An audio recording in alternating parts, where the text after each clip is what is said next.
তোমরা কে কে এই পিঠাটা দেখেছো? আমি কিন্তু দেখেছি, আর তোমরা যারা যারা দেখোনি সবাই সবটা ব্লগ দেখবে। তো হ্যালো এভরিওয়ান, আজকে তোমাদের সাথে সেটাই শেয়ার করব। তো দিদির বাড়িতে প্রথমে চলে গেলাম, আর এটা হলো আমি, দেখতে পারছো। আর প্রথমে দেখলাম দিদি একটা ডো বানাচ্ছে, তো ডোটার রেসিপিও তোমরা লাস্টে পেয়ে যাবে। সবটা ব্লগ দেখতে হবে, না হলে বুঝবে না। আর তারপর এটা ইনজেকশনের যে সিরিজ থাকে সেটাতে ঢুকিয়ে তারপরে মোটা করে প্রেস করে দিচ্ছে, চাপ দিতে হয়, হাত কিন্তু ব্যথা হয়ে যায়। প্রথমে কিন্তু আমিও বুঝছিলাম না কি করছে, তারপরে লাস্টে তোমরা দেখতে পারবে। আমিও একটা ট্রাই করেছি, সুন্দরই হয়েছে। প্রথমবারে তো অতটা হয় না, কিন্তু আমার মোটামুটি হয়েছে। তোমরা সবটা দেখতে পারবে। আর দেখো আমার দিদিটাকে কতটা কিউট লাগছে। এখন মডার্ন দিনে তো অনেক মানুষই বানায় না, অনেকে কিনে করে নেয়, কিন্তু আমার দিদি নিজের হাতে বানায়। ওরা হলো মুসলিম, আর দেখো ও গান চালিয়ে কিভাবে করছে। আর আমিও এখানে একটু ভাইব নিচ্ছিলাম। আর তোমাদের সাথে তো রেসিপিটা শেয়ার করব, তাহলে কিভাবে বসে থাকতে পারি বাড়িতে, তো তাই তোমাদের সাথে আজকে নিয়ে আসলাম। তো এখানে কলা পাতা দেখো কতগুলি কাটা হয়ে গেছে, আর এখানে মুছে প্রসেসটা স্টার্ট করতে হয়। আর তোমরা দেখো গাইস কত সেরা। হে এভরিওয়ান, আজকে চলে এসেছি আমার দিদির বাড়িতে পিঠা বানানোর জন্য। তো তোমাদের সাথে আমি শেয়ার করব। আর দেখো এখানে ও কি করছো দিদি তুমি? আমি ঈদের জন্য পিঠা বানাচ্ছি। ও, এটা ঈদ স্পেশাল পিঠা, এটার নাম কি একটু বলবে? ম্যাগি পিঠা বলে, শিরিষ পিঠাও বলে। আমরা তো ম্যাগি পিঠা শিরিষ পিঠা নামে জানি। ও, আমার কিন্তু দারুণ লাগে খেতে এগুলা। তোমাদের কার কার খেতে ভাল লাগে কমেন্ট করো। আর দিদিটা কত কষ্ট করে বানাচ্ছে, আর একটু পরে আমিও ট্রাই করব, সেটাও তোমাদের সাথে শেয়ার করব। তো দেখা হচ্ছে নেক্সট ব্লগে। দেখো গাইস বানাচ্ছে, এটা আসছে না। ও, কত চাপ দিতে হচ্ছে আমার তো। এভাবে ধরে হচ্ছে না। তোমরা গাইস এটা আমি বানাইছি, এটা আমার বোনে, দেখো আমার বোন এটা কিতা বানালো। আসছে না তো, আমি তো কানের ইয়ারিং হয়ে গেছে পুরো। এটা কেউ খাবে এটা? দেখো অনেক কষ্টে এতটুকু হয়েছে, দেখি আর কতটুকু। আমার তো দেখা নিজের হালটাই খারাপ করে দিয়েছে পিঠা বানাতে। দেখো বেশি এসে থাক। আমি এখানে ঢুকিয়ে নিয়েছি যে চালের গোড়াটা থাকে। তো এবার আমি ট্রাই করে দেখবো। আর এটা হলো পাতাটা, তো তোমরা দেখো। আমার মোবাইল লাগে, আমার শিরিষ পিঠা নষ্ট করিস না, নষ্ট করবো একটা তো বলছো।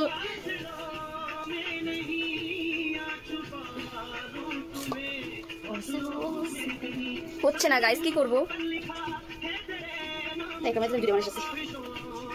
তুমি তো প্রো, আমি তো নতুন। আমি আজকে প্রথমবার করছি, অনেক কষ্ট হচ্ছে। তোমাদের দেখাবো কতটুকু করেছি। আর দেখো গাইস হচ্ছে দেখে দেবো তোকে। তো অনেক কষ্ট হয়েছে এটা। তো তোমরা হয়েছে ফাইনালি হলো, তোমরা কমেন্ট করে জানাবে। আর এটা আমার ফার্স্ট ট্রাই ছিল, যা কতটুকু হয়েছে, এবং সেকেন্ড ট্রাইটা তোমাদের দেখাবো। তো তোমাদের ফুল প্রসেসটা দেখাবো কিভাবে বলতে, এই সিরিজটাতে ঢুকাতে হয়, দেন প্রেস করে বের করতে হয়। তো তোমরা অনেকেই দেখোনি, তো আজকে তোমাদের সাথে শেয়ার করব ভিডিওটাতে। তো দেখো সিরিজটা নিয়ে নিয়েছি। এবার এটা হলো একটা, এটা কি দিদি? চালের গুঁড়ো জল দিয়ে মাখার, এটাকে এভাবে ঢুকাতে হয়। তো এই ঢুকে দে, ঢুকছে তাড়াতাড়ি ঢুকে আর কি।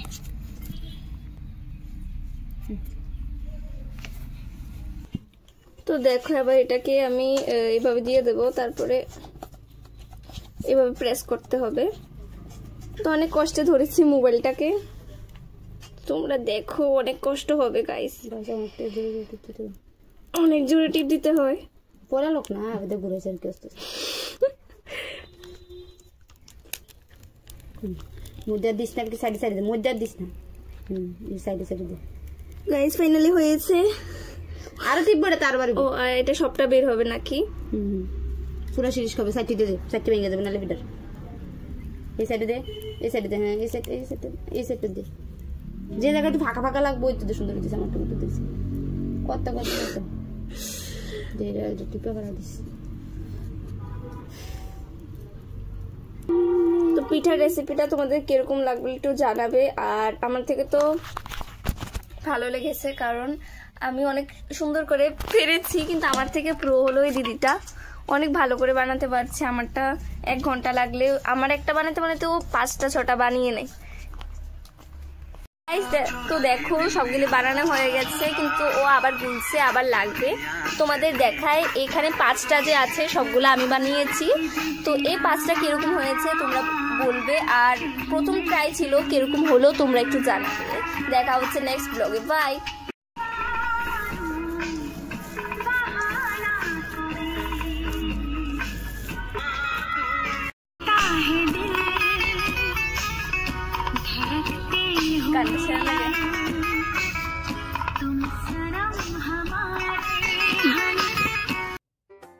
দিদির সাথে অনেকগুলা ভিডিওতে তোমরা দেখেছো ও হলো মুসলিম আর আমি হিন্দু, কিন্তু আমরা রিয়েল বোন গাইস। তোমরা কেউ হয়তো বিশ্বাস করবে না। তোমরা দেখতে পাচ্ছ এটা হলো ভাপ, তো ভাপ উঠে গেছে। তো আর এই পিঠাগুলি স্পেশালি ভাপের পিঠা।